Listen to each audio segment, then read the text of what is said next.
एक समय की बात है। एक अंधी भिखारन प्रतिदिन मंदिर के दरवाजे पर जाकर खड़ी होती।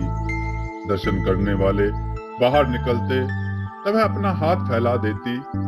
बाबूजी, अंधे पर दया हो जाए। वह जानती थी कि मंदिर में आने वाले सहृदय और श्रद्धालु हुआ करते हैं। उसका यह अनुमान असत्य न था। आने जाने वाले दो चार पैसे उसके हाथ पर रख ही देते। अंधी उनको दुआएं देती और उनकी सहृदयता को सराहती। स्त्रियां भी उसके पल्ले में थोड़ा बहुत अनाज डाल जाया करती थी। सुबह से शाम तक वह इसी प्रकार हाथ फैलाए खड़ी रहती। उसके पश्चात मन ही मन भगवान को प्रणाम करती और अपनी लाठी के सहारे झोपड़ी का पथ ग्रहण करती। उसकी झोपड़ी नगर से बाहर थी। रास्ते में भी याचना करती जाती, किंतु राहगीरों में अधिक संख्या श्वेत वस्त्र वालों की होती, जो पैसे देने की अपेक्षा झिड़कियां दिया करते थे। तब भी अंधी निराश ना होती और उसकी याचना बराबर जारी रहती। झोपड़ी तक पहुंचते पहुंचते उसे दो चार पैसे और मिल जाते। झोपड़ी के समीप पहुंचते ही एक 10 वर्ष का लड़का उछलता कूदता आता और उसे चिपट जाता। अंधी टटोल कर उसके मस्तक को चूमती। बच्चा कौन है, किसका है, कहां से आया, इस बात से कोई परिचय नहीं था।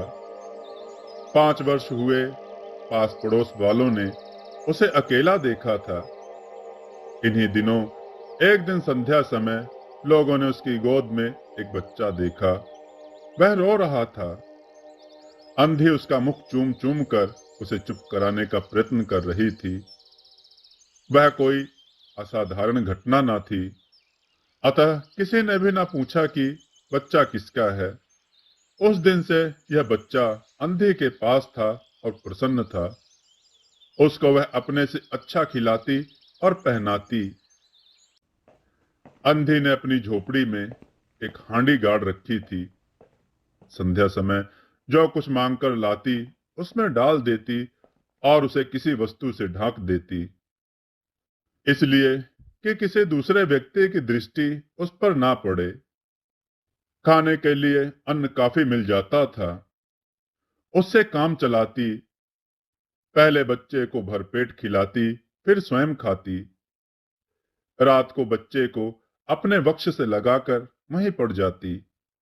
प्रातःकाल होते ही उसको खिला पिलाकर फिर मंदिर के द्वार पर जा खड़ी होती। काशी में शेठ बनारसी दास बहुत प्रसिद्ध व्यक्ति हैं। बच्चा बच्चा उनकी कोठी से परिचित है। बहुत बड़े देशभक्त और धर्मात्मा हैं। धर्म में उनकी बड़ी रुचि है। दिन के 12 बजे तक सेठ स्नान ध्यान में संलग्न रहते। कोठी पर हर समय भीड़ लगी रहती। कर्ज के इच्छुक तो आते ही थे, परंतु ऐसे व्यक्तियों का भी तांता बंधा रहता जो अपनी पूंजी सेठ जी के पास धरोहर स्वरूप रखने के लिए आते थे। सैकड़ों भिखारी अपनी जमा पूंजी इन्हीं सेठ जी के पास जमा कर जाते। अंधी को भी यह बात ज्ञात थी, किंतु पता नहीं अब तक वह अपनी कमाई यहां जमा कराने में क्यों हिचकिचाती रही। उसके पास काफी रुपए हो गए थे। हांडी लगभग पूरी भर गई थी। उसको शंका थी कि कोई चुरा ना ले। एक दिन संध्या समय अंधी ने वह हांडी उठाई और अपने फटे हुए आंचल में छिपाकर सेठ जी की कोठी पर पहुंची। सेठ जी वही खाते के पृष्ठ उलट रहे थे। उन्होंने पूछा, क्या है बुढ़िया? अंधी ने हांडी उनके आगे सरका दी और डरते डरते कहा, सेठ जी, इसे अपने पास जमा कर लो। मैं अंधी अपाहिज कहाँ रखती फिरूंगी। सेठ जी ने हांडी की ओर देखकर कहा, इसमें क्या है? सेठ साहब, भीख मांग मांग कर अपने बच्चे के लिए दो चार पैसे संग्रह किए हैं। अपने पास रखते डरती हूँ। कृपया इन्हें आप अपनी कोठी में रख लें। बही में जमा करा लो। तेरा नाम क्या है? अंधी ने अपना नाम बताया। मुनीम जी ने नकदी गिनकर उसके नाम से जमा कर ली और वह सेठ जी को आशीर्वाद देती हुई अपनी झोपड़ी की राह चल गई। 2 वर्ष बहुत सुख के साथ बीते। इसके पश्चात एक दिन लड़के को ज्वर ने आ दबोचा।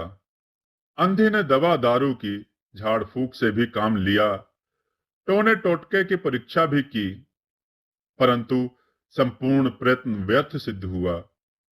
लड़के की दशा दिन प्रतिदिन बुरी होती गई। अंधी का हृदय टूट गया। साहस ने जवाब दे दिया। निराश हो गई, परंतु फिर ध्यान आया कि संभवतः डॉक्टर के इलाज से फायदा हो जाए। इस विचार के आते ही वह गिरती पड़ती सेठ जी की कोठी पर आ पहुंची। सेठ जी उपस्थित थे। अंधी ने कहा, सेठ जी, मेरी जमा पूंजी में से 10-5 रुपए मुझे मिल जाए तो बड़ी कृपा होगी। मेरा बच्चा मर रहा है, डॉक्टर को दिखाऊंगी। सेठ ने कठोर स्वर में कहा, कैसे जमा पूंजी? कैसे रुपए? मेरे पास किसी के रुपए जमा नहीं है। सेठ जी ने मुनीम की ओर रहस्यमय दृष्टि से देखते हुए कहा, मुनीम जी, जरा देखना तो, इसके नाम की कोई पूंजी जमा है क्या? तेरा नाम क्या है रे? अंधे की जान में जान आई। आशा बंधी। पहला उत्तर सुनकर उसने सोचा कि सेठ बेईमान है, किंतु अब सोचने लगी, संभवतः उसे ध्यान ना रहा होगा। ऐसा धर्मी व्यक्ति भी भला कहीं झूठ बोल सकता है? उसने अपना नाम बता दिया। उलट पलट कर देखा, फिर कहा, नहीं तो इस नाम पर एक पाई भी जमा नहीं है। अंधी वहीं कोने में खड़ी रही।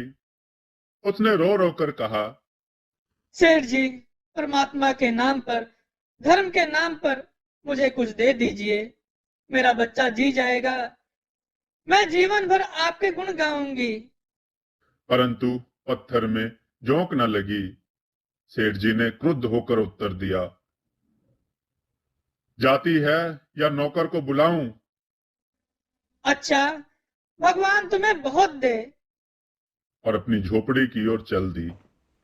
यह आशीष ना थी, बल्कि एक दुखी का श्राप था। बच्चे की दशा बिगड़ती गई। दवा दारू हुई ही नहीं, फायदा क्यों कर होता। एक दिन उसकी अवस्था चिंताजनक हो गई। प्राणों के लाले पड़ गए। उसके जीवन से अंधी भी निराश हो गई। सेठ जी पर रह रहकर उसे क्रोध आता था। इतना धनी व्यक्ति है, 2-4 रुपए दे देता तो क्या चला जाता। और फिर मैं उससे कुछ दान नहीं मांग रही थी, अपने ही रुपए मांगने गई थी। उसने बच्चे को अपनी गोद में उठा लिया और ठोकरे खाती, गिड़गिड़ाती सेठ जी के पास पहुंची और उनके द्वार पर धरना देकर बैठ गई। बच्चे का शरीर ज्वर से भभक रहा था और अंधी का कलेजा भी। एक नौकर किसी काम से बाहर आया। अंधी को बैठा देखकर उसने सेठ जी को सूचना दी, उसे भगा दो। माई, यहां से चली जा। किंतु वह अपने स्थान से ना हिली। मारने का भय दिखाया, पर वह टस से मस ना हुई। उसने फिर अंदर जाकर कहा, वह नहीं टलती, वह ढीठ बनकर बैठी है सेठ जी। सेठ जी स्वयं बाहर पधारे। देखते ही पहचान गए। बच्चे को देखकर उन्हें बहुत आश्चर्य हुआ कि उसकी शक्ल सूरत उनके मोहन से बहुत मिलती जुलती है। 7 वर्ष हुए तब मोहन किसी मेले में खो गया था। उसकी बहुत खोज की और उसका कोई पता न मिला। उन्हें स्मरण हो आया कि मोहन की जांघ पर एक लाल रंग का चिन्ह था। इस विचार के आते ही उन्होंने अंधी की गोद के बच्चे की जांघ देखी। चिन्ह अवश्य था, परंतु पहले से कुछ बड़ा। उनको विश्वास हो गया कि बच्चा उन्हीं का है। परंतु तुरंत उसको छीनकर अपने कलेजे से चिपटा लिया। शरीर ज्वर से तड़प रहा था। नौकर को डॉक्टर लाने के लिए भेजा। जाओ रामू, डॉक्टर को तुरंत बुलाकर लाओ, और स्वयं मकान के अंदर चल दिए। अंधी खड़ी हो गई और चिल्लाने लगी, मेरे बच्चे को ना ले जाओ, मेरे रुपए तो हजम कर गए, अब क्या मेरा बच्चा भी मुझसे छीनोगे? सेठ जी बहुत चिंतित हुए और कहा, बच्चा मेरा है, यही एक बच्चा है। 7 वर्ष पूर्व कहीं खो गया था, अब मिला है, सो इसे कहीं नहीं जाने दूंगा, और लाख यत्न करके भी इसके प्राण बचाऊंगा। अंधी ने एक जोर का ठहाका लगाया। तुम्हारा बच्चा है, इसलिए लाख यत्न करके भी उसे बचाओगे? मेरा बच्चा होता तो उसे मर जाने देते। क्यों? यह भी कोई न्याय है?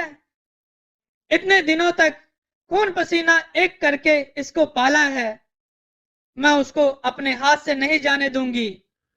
सेठ जी की अजीब दशा थी। कुछ करते धरते बन नहीं पड़ता था। कुछ देर में ही मौन खड़े रहे, फिर मकान के अंदर चले गए। अंधी कुछ समय तक खड़ी रोती रही, फिर वह भी अपनी झोपड़ी की ओर चल दी। दूसरे दिन प्रातः काल प्रभु की कृपा हुई, या दवा ने जादू का सा प्रभाव दिखाया। मोहन का ज्वर उतर गया।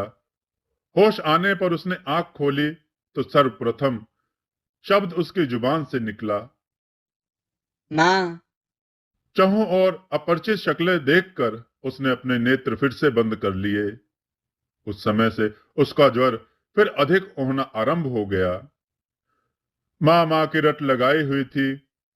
डॉक्टरों ने जवाब दे दिया। सेठ जी के हाथ पांव फूल गए। चहु और अंधेरा दिखाई पड़ने लगा।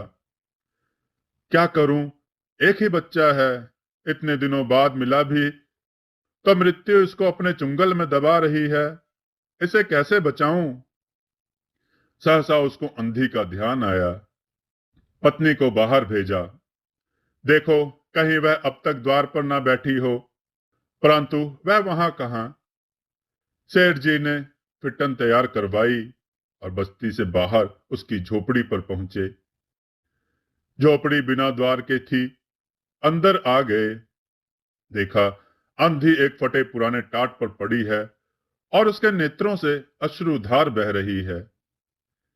सेठ जी ने धीरे से उसको हिलाया। उसका शरीर भी अग्नि की भांति तप रहा था। सेठ जी ने कहा, बुढ़िया, तेरा बच्चा मर रहा है। डॉक्टर निराश हो गए। रह रहकर वह तुझे पुकारता है। अब तू ही उसके प्राण बचा सकती है। नहीं नहीं, अपने बच्चे की जान बचा ले। मरता है तो मरने दो, मैं भी मर रही हूँ। हम दोनों स्वर्ग लोक में फिर माँ बेटे की तरह मिल जाएंगे। इस लोक में सुख नहीं है, वहां मेरा बच्चा सुख से रहेगा। मैं वहां उसकी सुचारू रूप से सेवा सत्कार करूंगी। सेठ जी रो दिए। आज तक उन्होंने किसी के सामने सर ना झुकाया था, किंतु इस समय अंधी के पांव पर गिर पड़े और रो रो कर कहा, ममता की लाज रख लो, आखिर तुम भी उसकी मां हो। चलो, तुम्हारे जाने से वह बच जाएगा। ममता शब्द ने अंधी को विकल कर दिया। उसने तुरंत कहा, अच्छा, चलो सेठ जी चलो। सेठ जी सहारा देकर उसे बाहर ले गए और गाड़ी पर बिठा दिया। गाड़ी घर की ओर दौड़ी। उस समय सेठ जी और अंधी भिखारन दोनों की दशा एक ही थी। दोनों की यही इच्छा थी कि शीघ्र से शीघ्र अपने बच्चे के पास पहुंच जाए। कोठी आ गई। सेठ जी ने सहारा देकर अंधी को उतारा और अंदर ले गए। भीतर जाकर अंधी ने मोहन के माथे पर हाथ फेरा। मोहन पहचान गया कि यह उसकी मां का हाथ है।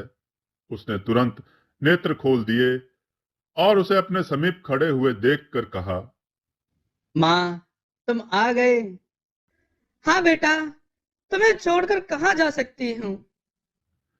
अंधी भिखारन मोहन के सिरहाने बैठ गई और उसने मोहन का सिर अपने गोद में रख लिया। उसको बहुत सुख अनुभव हुआ और वह उसकी गोद में तुरंत सो गया। दूसरे दिन से मोहन की दशा अच्छी होने लगी और 10-15 दिन में वह बिल्कुल स्वस्थ हो गया। जो काम हकीमों के जो शांदे, वैद्यों की पुड़िया और डॉक्टरों के मिक्सचर ना कर सके, वह अंधे की स्नेहमयी सेवा ने पूरा कर दिया। मोहन के पूरी तरह स्वस्थ हो जाने पर अंधी ने विदा मांगी। सेठ जी ने बहुत कुछ कहा सुना कि वह उन्हीं के पास रह जाए, परंतु वह सहमत ना हुई। विवश होकर विदा करना पड़ा। जब वह चलने लगी तो सेठ जी ने रुपयों की एक थैली उसके हाथ में दे दी। अंधी ने मालूम किया, इसमें क्या है? इसमें तुम्हारे धरोहर है, तुम्हारे रुपए। मेरा वह अपराध क्षमा करो।